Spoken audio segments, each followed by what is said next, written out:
So here's a question for you. What's the connection between Kenneth Grant, Michael Bertio, the tarot, magic mirrors, and spiders? Tricky one, isn't it? Magic mirrors are a very powerful technique of scrying and gaining spiritual and magical knowledge. And it's used extensively by Michael Bertio and Kenneth Grant and people who work in these lodges. And they use these magic mirrors. In a previous video, I spoke about how you have two mirrors and prepare one. And it's the energy between those two mirrors that actually creates the thing you want to look at. Now, Kenneth Grant in Outside the Circles of Time says that this book in particular is also a magic mirror, and it's about the in-betweenness between two things that creates the energy that you want to look at. One way you can look at these things is Alistair Crowley's classic equation, 0 equals 0, 2 equals 0 rather.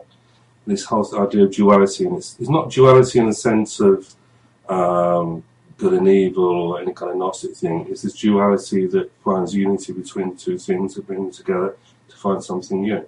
Now, there are other kind of magic mirrors, and if you haven't made a magic mirror using the ways I suggested with the two mirrors, there are other ways as well.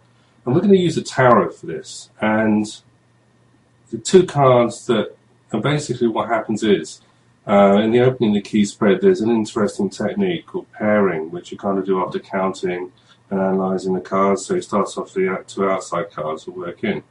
Not much is said about pairing, and the reason is because it's a powerful magical technique that's at work here, and this is the technique.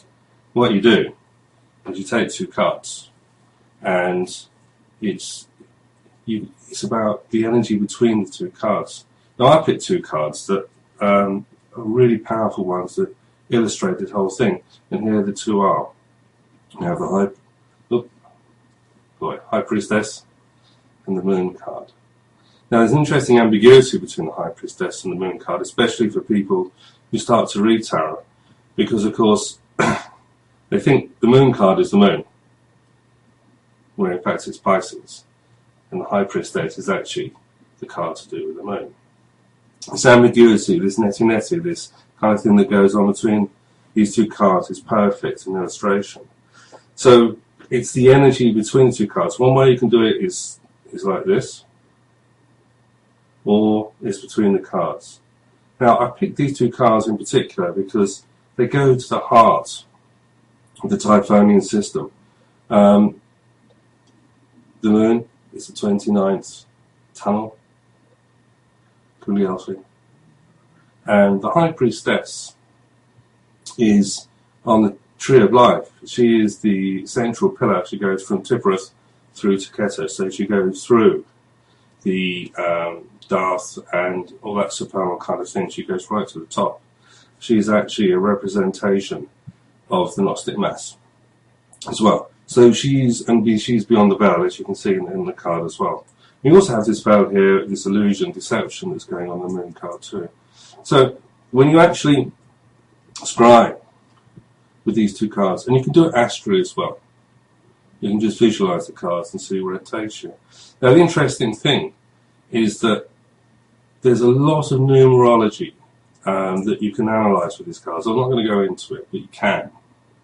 That kind of suggests that, Kenneth Grant talks about the magic and rituals that he did in order to find out certain things. And there's one particular grimoire called the Book Okbish, or Book of the Spider. And the Book of the Spider is found in the 29th tunnel, Cagliostro, and it is the basis of this book, the Ninth Arch. Now, the Ninth Arch, the whole of the book, the Ninth Arch, is about the Book Okbish. You can do all the kind of weird and wonderful rituals he does, because most of his books are actually about preparation to reveal the Book Okbish. So you can do it this way, and if you go through this way, you're going to find some interesting things. There are other parallels in the magical systems. Crowley in particular, he created Liber 231. And the thing about Liber 231, it's 231, is the number of permutations of paired cards of the 22 letters of the alphabet, which therefore equate to the 22 major cards. So there's 231 permutations of magical mirrors, if you like. So that's a pretty big tall order to go through them. But if you have a scryer or someone who's very good at scrying and working in pairs, which is probably a good idea actually in these things, someone to sort of hold a space or kind of correct the other person to see what's in there as well. So this is real scrying. This is not a trivial kind of exercise. There are kind of ways that Tarot schools teach people to use the High Priestess, because that's probably a better example. This is sort of you either go through the card, backside, or from the backside, and go through them, imagine, visualize the whole sort of thing. But this way here, you're actually generating. The space between them is a thing that you're generating that's creating something new and can explore. And in the 29th path, as I say, is the spider. So now, I hope that as tarot readers, and magicians as well, because they don't necessarily know these kind of techniques work this way, you can just do extraordinary things and take your own knowledge and expertise and insight into magic and spiritual practices to a whole new level.